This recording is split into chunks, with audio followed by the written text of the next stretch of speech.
पडल्याबरोबर संध्याकाळी 6 वाजता आदरणीय अजितदादा शिरूर लोकसभेच्या प्रचारार्थ शिरूर लोकसभेमध्ये होते। तिथून शिरूर लोकसभेची पूर्ण मतप्रक्रिया म्हणजे पार पडेपर्यंत दादांनी त्याच ठिकाणावरून बीड जिल्हा असेल, आणखी ज्या ठिकाणी आमचे काही उमेदवार असतील त्या ठिकाणी जाऊन सभा घेतल्या।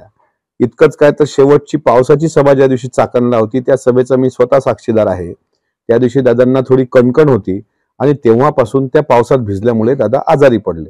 आता पावसात भिजणं हे विरोधकांच्या जिवारी लागलेलं होतं, त्यामुळे विरोधकांनी तशी टीका केली असावी।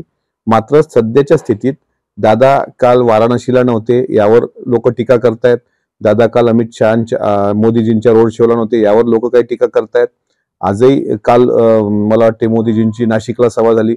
आता दादाच्या अनुपस्थितीमध्ये नरहरी झिरवाळ असतील, भुजबळ साहेब असतील, तटकरे साहेब असतील, हे सर्व पक्षश्रेष्ठी आहेत ना तिथे, त्यामुळे विरोधकांना आसुरी आनंद घ्यायचा असतो तो घेऊ द्या।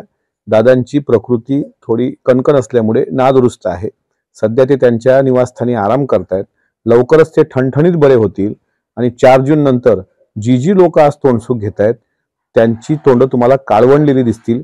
मात्र एखाद्या व्यक्तीच्या शरीराच्या काही मर्यादा असतात, त्या मर्यादेला डोळ्यासमोर ठेवून जर काही लोक असं राजकारण करत असतील, मला असं वाटते हे फार हास्यास्पद आहे। दादांची प्रकृती व्यवस्थित नसल्यामुळे दादांना डॉक्टरांनी सक्तीची विश्रांती घ्यायला सांगितलेली